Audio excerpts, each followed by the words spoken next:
कुछ ही दिन में दिवाली का त्यौहार आने वाला है और सभी के घर में क्लीनिंग और डस्टिंग की शुरुआत हो गई है। बट अक्सर हम क्या करते हैं कि हमारे सामने दिखने वाली जो बड़ी बड़ी चीज़ें हैं वो क्लीन कर देते हैं, बट कई बार हम रोज़ जो यूज़ करने वाली चीज़ें हैं वो क्लीन करना इग्नोर कर देते हैं। तो फ्रेंड्स, नमस्ते एंड वेलकम बैक। आज की इस वीडियो में मैं आपके साथ कुछ ऐसे ही किचन क्लीनिंग हैक शेयर करने वाली हूँ जो किचन की छोटी छोटी चीज़ें क्लीन करने में आपको बहुत ही ज़्यादा यूज़फुल रहेगी। तो फ्रेंड्स, देर ना करते हुए वीडियो को शुरू करते हैं। जैसे हम सभी लोग गैस जलाने के लिए रोज़ लाइटर तो यूज़ करते हैं, बट उसकी क्लीनिंग करना भूल जाते हैं क्योंकि वो हमें दिखने में अच्छा ही लगता है, लेकिन उसमें भी बहुत ज़्यादा डस्ट जमी रहती है। उसके अंदर जो होल होता है उसमें कई बार डस्ट की बहुत ज़्यादा लेयर बन जाती है और कुछ दिनों बाद वो काम अच्छे से करता नहीं, फिर हमें लगता है कि लाइटर ख़राब हो गया। इसलिए हमें रोज़ अगर पॉसिबल भी नहीं है तो हफ्ते में 2 बार तो भी लाइटर की क्लीनिंग करनी चाहिए। लाइटर का होल छोटा होने के कारण हम उसकी इजीली क्लीनिंग नहीं कर पाते, तो इस टाइम आप इस तरह के कॉटन का बड इस्तेमाल करके उसकी क्लीनिंग कर सकते हो और इसके बाद देख सकते हो लाइटर कितनी अच्छी तरह से क्लीन हो गया है। नेक्स्ट चीज़ जो किचन में हम सबसे ज़्यादा इस्तेमाल करते हैं वो है बर्तन रखने वाली ये स्टील की टोकरी। हम रोज वॉश किए हुए बर्तन रखने के लिए इस टोकरी का इस्तेमाल करते हैं, बट इस टोकरी को वॉश करना भूल जाते हैं। तो क्या फ़ायदा वॉश किए हुए बर्तन ऐसे गंदी टोकरी में रखने का, इसलिए हमें इस टोकरी को भी रेगुलर वॉश करना चाहिए। अगर रेगुलर पॉसिबल नहीं है तो कम से कम हफ्ते में 3 बार तो भी इस टोकरी को अच्छे से क्लीन करना चाहिए। उसके बाद ही हमें वॉश किए हुए बर्तन इसमें रखने चाहिए। अगर हम इसे रेगुलर वॉश नहीं करेंगे तो इसमें भी एक गंदी सी लेयर नीचे की साइड में बन जाएगी और वो बाद में साफ़ करना बड़ा ही मुश्किल हो जाएगा। इसके अलावा इसमें भी बैक्टीरिया पनपने का चांस है जो हमारे सेहत के लिए अच्छा नहीं। इस तरह का ग्रेटर तो चाय बनाते वक्त हम रेगुलर इस्तेमाल करते हैं, बट हम इसको अच्छे से क्लीन करना भूल जाते हैं। कई बार हम जल्दबाजी में इसे पानी से ही धो देते हैं। इसकी वजह से ये कुछ दिनों बाद इस तरह से काला पड़ जाता है और उसके बाद इसका क्लीनिंग करना बहुत ही कठिन काम लगता है। तो इसके लिए आपको क्या करना है, अगर आपका भी ग्रेटर इस तरह से काला पड़ गया है तो थोड़ी देर उसे कोलगेट लगाकर छोड़ दीजिए और उसके बाद पुराने ब्रश का इस्तेमाल करके इसे अच्छे से क्लीन कर दीजिए। इस तरह से कितना भी गंदा ग्रेटर हो वो बहुत ही अच्छे से क्लीन हो जाएगा। आप देख सकते हो ग्रेटर पहले कितना गंदा था और अब कितनी अच्छी तरह से क्लीन हो गया है। आजकल सभी के घर में इस तरह का एक ना एक ऑयल ब्रश होता ही है। अक्सर आपने देखा होगा कि जब भी हमें चपाती बनानी हो या पराठे पे ऑयल अप्लाई करना हो तो हम इस तरह के सिलिकॉन वाले ब्रश का यूज़ करते हैं, लेकिन कई बार हम इसकी प्रॉपर क्लीनिंग नहीं कर पाते। इसकी वजह से इसके ब्रेसल्स है उसके नीचे भी और इसके अंदर भी इस तरह की एक ऑयल की लेयर बन जाती है। तो इसे भी अगर रेगुलर पॉसिबल नहीं है फिर भी हफ्ते में 2 बार इसे अच्छे से हमें ओपन करके क्लीन करना चाहिए। साथ ही साथ इसके ब्रेसल्स है उसके अंदर भी एक चिकनाई की लेयर जमा हो जाती है, तो वो भी हमें हमेशा क्लीन करनी चाहिए। अगर हम इसे हमेशा क्लीन नहीं करेंगे तो इसमें भी बैक्टीरिया पनपने का चांस होता है और ये हमारे सेहत के लिए बहुत ही हानिकारक होता है। इस तरह से आप ब्रश को क्लीन करोगे तो ब्रश बहुत ही इजीली क्लीन हो जाएगा। हम सभी के किचन में इस तरह का एक ना एक खलवट्टा होता है, लेकिन क्या हम इसे रोज़ रेगुलर क्लीन करते हैं? तो नहीं।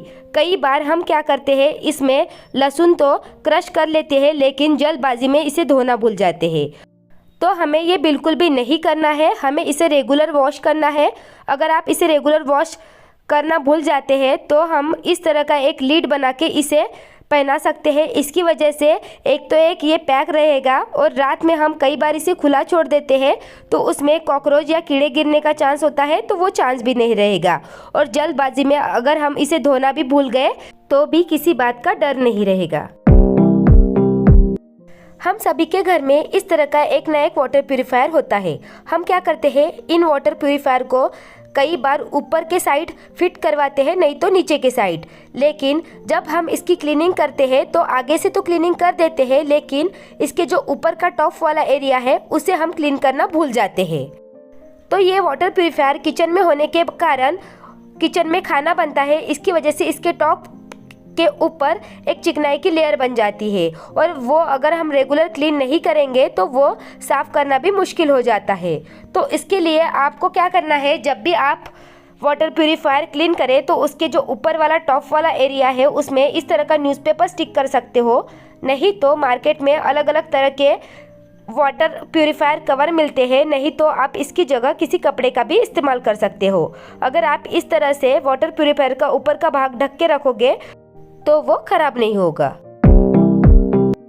इसके बाद खाना बनाते वक्त हमारे किचन में सबसे ज़्यादा यूज़ होने वाली जो चीज़ है वो है मिक्सर ग्राइंडर। आपने अक्सर देखा होगा किसी भी चीज़ को ग्राइंड करना हो या किसी सब्जी की ग्रेवी बनानी हो तो हम मिक्सर का इस्तेमाल करते हैं, लेकिन क्या हम इसकी प्रॉपर क्लीनिंग कर पाते हैं? जैसे यहाँ पे आप देख सकते हो, ये मेरा मिक्सी का पॉट है। जैसे दिखने में तो अच्छा लग रहा है, लेकिन इससे अंदर का एरिया और जो मैं इसे उल्टा करके दिखा रही हूँ वो बाहर का एरिया कितना गंदा है।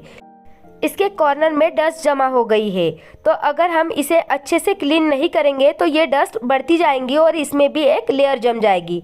मैं हमेशा क्लीन करती रहती हूँ, लेकिन इसकी वजह से ये आपको ज़्यादा गंदा नहीं दिख रहा है।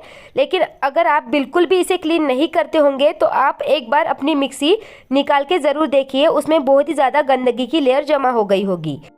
तो अगर आप इसे डायरेक्टली क्लीन करते हो तो ये अच्छे से क्लीन नहीं होगा।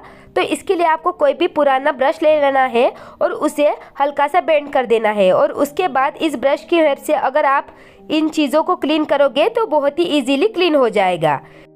इसके अलावा मिक्सी का जो पॉट है उसका ढक्कन हम ऊपर ऊपर से क्लीन करते हैं, तो हमें ऐसे नहीं करना है। हमें क्या करना है, इस पॉट में जो रबर लगी है उसे नाइफ की हेल्प से निकाल लेना है, और उसके बाद आप देख सकते हो इसमें कितनी ज़्यादा गंदगी लगी हुई है। तो ये गंदगी हमें पुराने ब्रश से इस तरह से क्लीन कर लेनी है, और उसके बाद मिक्सी को अच्छे से टर्न करके हमें सुखा लेना है, और उसके बाद ही इस रबर को इस ढक्कन में अच्छे से फिट कर लेना है। इस तरह से आप मिक्सी को क्लीन करोगे तो मिक्सी आपकी कभी भी गंदी नहीं होगी। और कई बार हम मिक्सी को नीचे से अच्छे से क्लीन नहीं करते तो उसमें गंदगी की लेयर जमा होके मिक्सी जाम होने का भी चांस होता है। उसके बाद जब हम हमेशा बर्तन धोने के बाद सिंक को क्लीन करते हैं तो जो जमा पानी होता है काउंटर टॉप पे उसे क्लीन करने के लिए वाइपर का इस्तेमाल करते हैं। बट क्या हम रोज़ वाइपर को अच्छे से घिस के क्लीन करते हैं? तो नहीं। अगर आप वाइपर को रोज़ क्लीन नहीं कर रहे हो तो उसमें भी फंगस चढ़ जाता है और उसमें जो ये लेयर लगी हुई है वो काली पड़ जाती है। तो इसलिए हमें जब हम जैसे सिंक साफ़ करते हैं, जैसे नल साफ़ करते हैं, वैसे ही हमें रोज़ वाइपर को भी क्लीन करना चाहिए। इससे ये हमेशा क्लीन रहेगा और कहीं पे भी आप इसका यूज़ करोगे तो वो जगह अच्छे से क्लीन हो जाएगी और ये वाइपर जल्दी ख़राब भी नहीं होगा। रोज़ हम लोग दाल या खाना बनाने के लिए कुकर का इस्तेमाल करते हैं और रोज़ कुकर को क्लीन भी करते हैं, लेकिन हम उस कुकर की प्रॉपर क्लीनिंग करते हैं क्या? तो नहीं। कई बार हम कुकर की क्लीनिंग करते वक्त उसकी जो विसल है और उसमें लगी जो रिंग है उसे क्लीन करना भूल जाते हैं। हम कई बार उस विसल को और उस रिंग को बिना निकाले ही कुकर का लिड क्लीन करते हैं। इसकी वजह से उसके अंदर गंदी लेयर बन जाती है। तो हमें हमेशा रोज़ अगर पॉसिबल नहीं है तो कम से कम हफ्ते में 2 या 3 बार इस तरह से उसकी रिंग और विसल को निकाल के इस तरह से अच्छे से पुराने ब्रश से क्लीन करना चाहिए।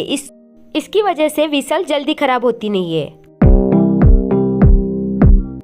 आजकल सभी के घर में इस तरह का एक ना एक एयरटाइट कंटेनर होता है, फिर चाहे वो प्लास्टिक का कंटेनर हो या ग्लास का कंटेनर या स्टील का कंटेनर।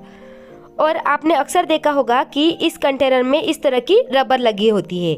बट हम में से कितने जन हैं जो इस टिफिन को क्लीन करते वक्त इसका रबर निकाल के क्लीन करते हैं? हम नॉर्मली जल्दबाजी में इस डिब्बे को ऐसे ही क्लीन कर देते हैं, इसकी रबर बिना निकाले। इसकी वजह से इसमें भी एक चिकनाई की लेयर बन जाती है, बैक्टीरिया जम जाता है जो हमारे सेहत के लिए बहुत ही ज़्यादा हानिकारक है। तो हमें अगर रोज़ भी पॉसिबल नहीं है तो कम से कम हफ्ते में 2 बार इस तरह से रबर को हमें निकाल के अच्छे से पुराने ब्रश से इस डिब्बे को क्लीन करना चाहिए। और अगर आप ये रबर रेगुलर निकाल रहे हो तो वो धोने के बाद लूज़ हो जाती है, तो इसे टाइट करने के लिए आप इसे कुछ देर के लिए फ्रीज़र में रख दीजिए और उसके बाद अगर आप इस डिब्बे को इसे लगाओगे तो ये पहले जैसे टाइट हो जाएगी। तो अगर आपके साथ भी ये रबर धोने के बाद ये प्रॉब्लम आती है तो आप इस हैक को ज़रूर फॉलो कर सकते हो। सबसे इम्पोर्टेंट चीज़ जिसे हम रोज़ सबसे ज़्यादा इस्तेमाल करते हैं वो है गैस। बट हम इस गैस की प्रॉपर क्लीनिंग करते हैं क्या? तो मेरे हिसाब से तो नहीं है। अक्सर आपने देखा होगा हम खाना बनाने के बाद गैस तो क्लीन कर देते हैं, लेकिन गैस के जो बटन है उसे प्रॉपरली क्लीन नहीं करते। इसकी वजह से कई बार वो जाम हो जाती है और अच्छे से काम नहीं करती। तो हमें उसे भी रेगुलर क्लीन करना चाहिए। इसके अलावा गैस को क्लीन करने के लिए इस तरह से गैस क्लीनिंग ब्रश भी मार्केट में उपलब्ध है, तो आप उसका भी यूज़ करके इस तरह से गैस की बटन क्लीन कर सकते हो।